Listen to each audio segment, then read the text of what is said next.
The next thing we want to do is to fill in the detail records in the ListView based on the user having clicked a tree element in the TreeView. And in order to do this correctly, the one thing we really have to do is be aware of what state the tree is currently in when the user clicked on that tree element. And in order to do that, we make the 4 active states public that were previously all private. That's the first step of what we have to do. And then we need to create a public function or a public method within the finite state automaton class that returns the state, and it simply says return tree FSM state.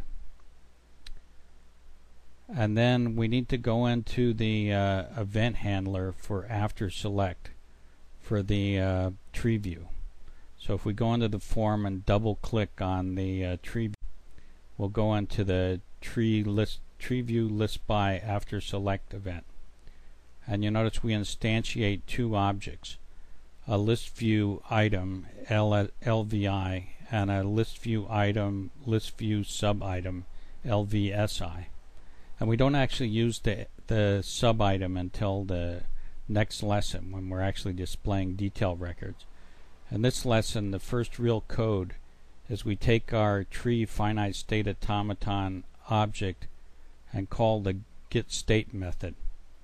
And then we have a switch case statement that looks at each of the possible states that could have been returned. And you notice we're using the symbolic state names, the same constants that were in the class. And these are qualified not by the object name, TFSA, but by the class name, Tree Finite State Machine. That's important. You'll get an error if you don't do it that way. And then we take the ListView item and set the text property to an appropriate message, in this case, all authors state. And then we go into the LSV listDetail.items.add and add this line to the details view.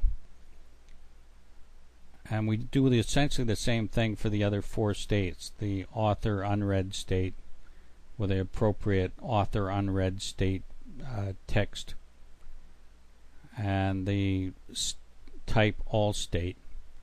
We take the ListView item, set the text to all type state, and then add that to the ListView, and the type unread state.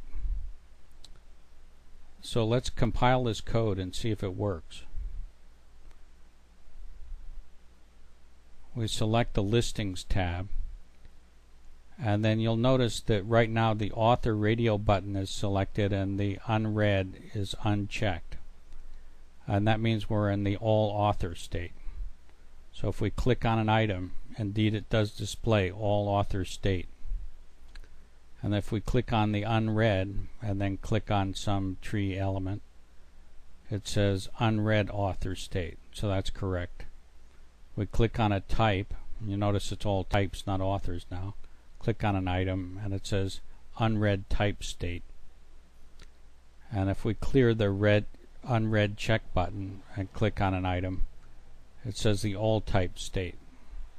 So the after select event handler for the TreeView is now aware of what state the tree is in, which is vital if we're going to list the detail fields correctly of title, author, genre, size, read, and location.